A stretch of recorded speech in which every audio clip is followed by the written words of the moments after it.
Okay, thank you. ಈಗ Megha madam G, ನಿಮ್ಮ ಯಜಮಾನರ ಬಗ್ಗೆ ಏನಾದ್ರೂ ಮನಸ್ಸಿನೊಳಗೆ ಪ್ರೀತಿ ತುಂಬಿ 2 ಮಾತುಗಳನ್ನು ಹೇಳಿ ಆಮೇಲೆ ಈ ಪ್ರಪೋಸ್ ಅಂತೂ ಮಾಡ್ಸಲ್ಲ, ಹಾಗಾಗಿ ಮದುವೆ ಆಗ್ಬಿಟ್ಟಿದ್ರಿ, ವಿಶ್ ಮಾಡ್ಬಿಡಕಂತ್ರಿ.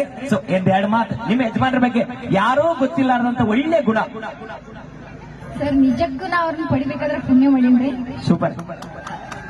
ನಾ ಲಕ್ಕಿ ಒಂದ್ ಮಾತನ್ನ ಹೇಳ್ಬೇಕಂದ್ರೆ ಫುಲ್ ಲಕ್ಕಿ ಮಾಡಿದ್ರಿ. ನಾ ಅವ್ನ್ ಬಾಳ ಇಷ್ಟಪಟ್ಟ ಲವ್ ಮಾಡಿ ಮದುವೆ ಆಗಿನ್ರಿ. ಇನ್ ಮುಂದಾದ್ರೂ ನಾ ಯಾರಿಗೂ ಬೀಟ್ ಕೊಡಲ್ರಿ, ಬೀಟ್ ಕೊಡ್ತೀನ ನಾ 1,000. ಆ ಮಾತು ಅನ್ನಕ ಹೋಗ್ಬೇಡ್ರಿ, ಯಾಕಂದ್ರ ಸರ್ ನಿಜ ಹೇಳಕತ್ತೀನಿ. ಮಾಡು, ನಾ ಹೇಳೋದ್ ಬೇಡ, ಕನಕ ನಾ ಆನ್ಸರ್ ನೀನೇ ಹೇಳ್ಬಿಡ್ಬೇಕು. ತಗೋ ಆಯ್ತು.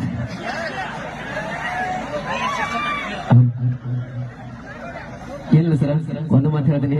ಅಕ್ಕಿ ಹಚ್ಚಿರ್ತಲ್ಲ, ಅಕ್ಕಿ ಒಂದು ಪಟ್ಟು ಹೆಚ್ಚಿರ್ತದೆ ಇಟ್ಟು ಸರ್. ನಾನು ಸೂಪರ್. ಹೃದಯ ಸರ್, ಅದ್ರ ಬೀಚ್ ಹೇಳಕ್ ಹೋಗೋದಿಲ್ಲ, ಇಷ್ಟ ಸರ್. ಈಗ ವಿಶ್ ಮಾಡ್ತಾರೆ.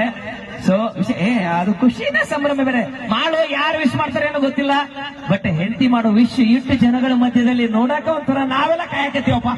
ಸೊ ಅటు 100 ಬಂದಿನ 300 ಕಿಲೋಮೀಟರ್ ಬಂದಿ ನಾವೆಲ್ಲ. ಈಗ ವಿಶೇಷವಾಗಿ ಮಾತಾಡ್ತಾ ವಿಶ್ ಮಾಡ್ಬೇಕ. ವಿಶ್ವ ಹ್ಯಾಪಿ ಬರ್ಡೇ. ಒಂದೇ ಸೆಕೆಂಡ್ ರೀ, ಇದು ಕ್ಯಾಮ್ರಾಮನ್ ರೆಡಿ ಇದ್ರಿ? ಎಲ್ಲಿದ್ರಿ? ಓಕೆ, ಈಗ ರೆಡಿ.